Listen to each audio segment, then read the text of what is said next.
Do you believe Mr. Modi was involved in the killing of Hardeep Singh Nijjar? Do you trust China? The RCMP said just last year that the Modi government is orchestrating a campaign of violence and intimidation in Canada that includes murder. Why are you inviting him to the G7, and what message does this send about your seriousness or lack of it when it comes to stopping foreign interference? Do you believe Mr. Modi was involved in the killing of Hardeep Singh Nijjar?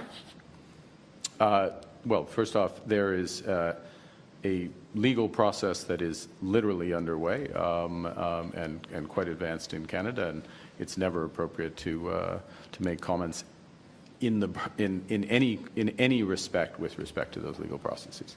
But with respect, if you cannot say no, why invite him here? I gave with respect, I gave you an answer that is appropriate to someone in my position about an ongoing legal process including which federal authorities are directly involved. But there is a possibility?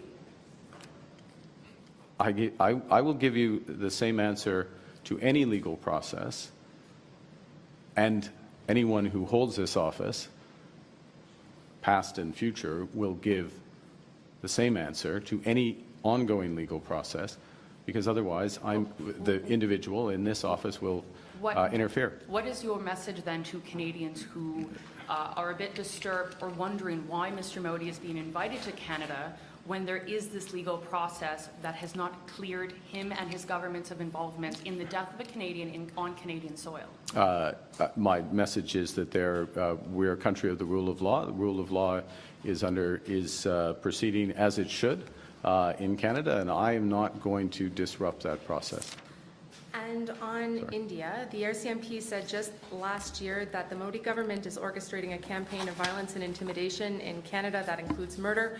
Why are you inviting him to the G7, and what message does this send about your seriousness or lack of it when it comes to stopping foreign interference?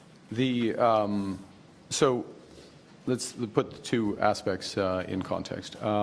First is we are in the role, Canada is in the role of the G7 chair, and in those discussions, as agreed with our G7 colleagues, include important discussions on energy security, on digital future, critical minerals, amongst others, and partnerships actually in building infrastructure in the emerging and developing world.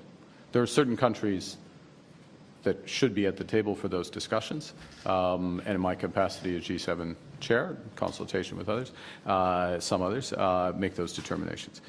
India, the 5th largest economy in the world, effectively the most populous country in the world, central to a number of those supply chains, at the heart of a number of those supply chains, so it makes sense.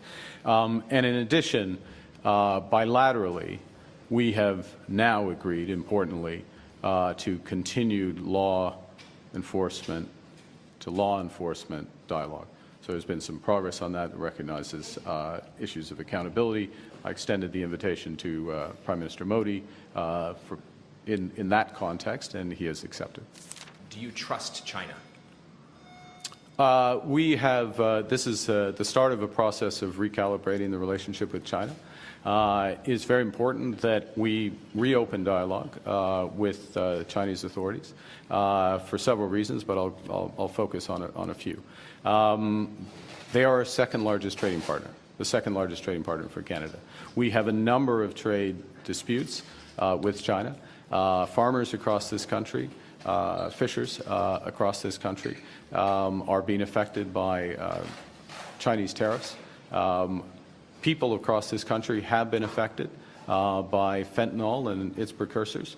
Those are issues I raised directly, and we spoke at length about our concerns there, and have initiated processes, including ministerial level dialogue on trade and other issues. So there are important issues with China that we need to address.